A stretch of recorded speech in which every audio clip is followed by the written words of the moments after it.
The global crisis may have come to an end, but several African countries are still reeling from the ripple effects, and some, like Kenya, are still struggling to renew confidence in the economy after post-election violence in 2008.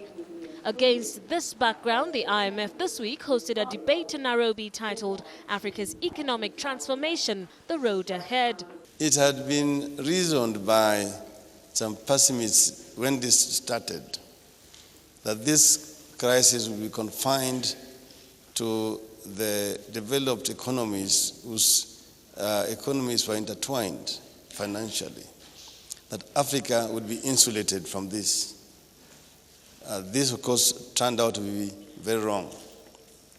To say that when the United States sneezes, Europe catches a cold, Asia develops influenza,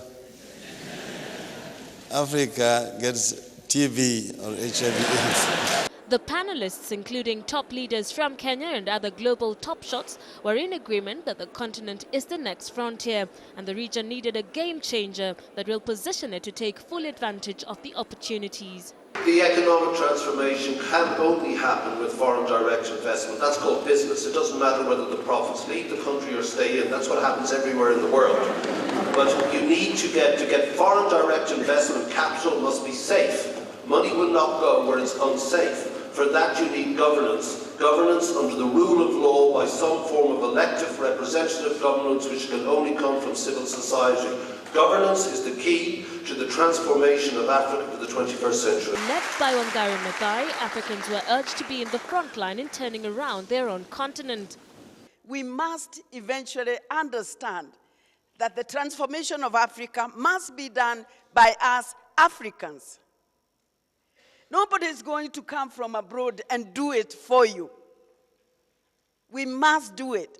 And therefore, we must develop certain cultures, such as the culture of hard work, the culture of honesty, the culture of transparency, so that we can assist our governments to move forward. The partnership we're looking at is a partnership where we ourselves as African can actually work together. It is not us versus them. It is not government versus civil society. It is not government versus, it's not political party versus, but a realization that to achieve our development agenda, we need one another. Different tribes, different communities, different sectors of our society working together in the same direction. The IMF also came under criticism of not including a strong African voice in its decision-making. Mr. Managing Director, in order to bring the IMF closer to Africa, you would also need to have more of your staff on the ground in Africa.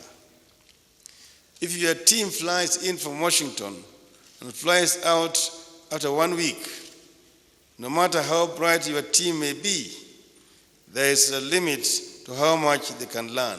The public debate showed confidence of the future of the recovery of the African continent, while politicians came under fire for derailing the process. The IMF, the World Bank, and all these multilateral organizations, including governments, have been friends of Africa, sometimes not such good friends, but to a very large extent, we have had wonderful friends who have provided the resources and sometimes the political support that we needed.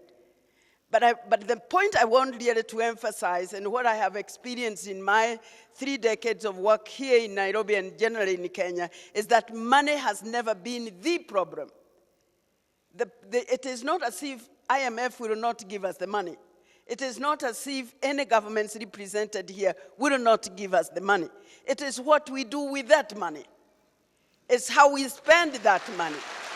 The IMF was keen to note that the continent had succeeded in weathering the shocks of the financial crisis and must forge faster growth and resilience to enable it grab the opportunities to be the next frontier for investment.